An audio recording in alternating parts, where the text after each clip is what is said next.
Uganda has launched a major scientific initiative aimed at improving building safety and reducing disaster risks across the country, as authorities warn that rapid urbanization and weak construction standards are increasing the threat to lives and property.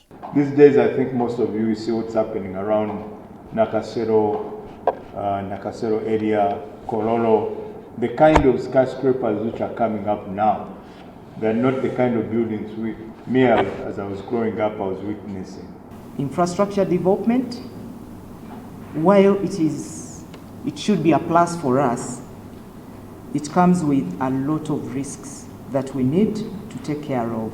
Speaking of the launch in Kampala, officials from the National Building Revenue Board (NBRB) said the new project, developed in partnership with the Global Earthquake Model GEM Foundation, will use scientific data to guide safer construction and national planning. Through scientific excellence and global collaboration, our schools, hospitals, roads, offices and homes will be safer, not just today, but for ages to come. The initiative will focus on mapping Uganda's exposure to hazards such as earthquakes, floods, landslides, and fires, while also assessing the vulnerability of buildings nationwide. Officials said Uganda's fast-growing population and rapid urbanization are pushing construction upwards, with more high-rise buildings emerging in cities and towns. However, they warned that poor quality materials, weak enforcement of building standards, and limited data on structures are exposing the country to avoidable disasters. Our built environment today faces a combination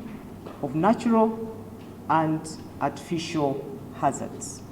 We've had fires everywhere that are not natural, that are mostly caused by arson.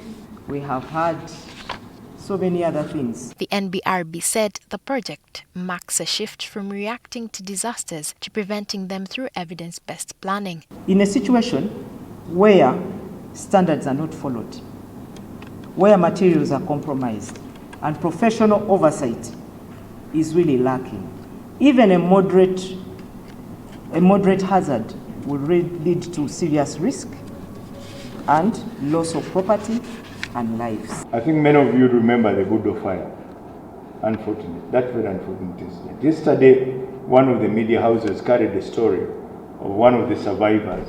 She's now a doctor, Dr. Annette Nanteza. 18 years later, she said she can no longer, up to now, she cannot sleep in a room where there's no light, because she still remembers that image. So I think even as we handle the post action, we need to go beyond just the physical and also look at get other players and actors to handle the trauma part, so that people can recover fully from such kind of incidences. They stressed that disasters are not hypothetical, but a recurring reality that requires stronger preparedness. Without adequate safeguards, a natural event such as an earthquake quickly becomes a human and a socio-economic tragedy. Our history has already shown us the cost of unpreparedness. The GEM Foundation said the partnership will combine global scientific tools with local expertise to produce open risk models that can guide engineering standards, disaster planning, and infrastructure investment. Uganda is expected to benefit from capacity building in risk modeling and data systems. Modeling is not just technical, it's collaborative, and it improves when it's grounded in local reality. What makes this project especially important is that it addresses seismic risk and multi-hazard risk at every level, from data collection to scientific modelling to practical implementation. The goals will include developing a national seismic hazard map for Uganda.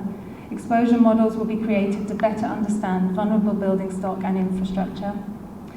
And a key output will be the first ever national seismic risk map in terms of economic loss. The success of the project, they said, will be measured by safer buildings, improved compliance with construction standards, and reduced loss of life and property. They urged stakeholders to treat building safety as a national priority, warning that ignoring standards could turn natural hazards into large-scale human tragedies. Lydia Feli Akulu, NTV Tonight.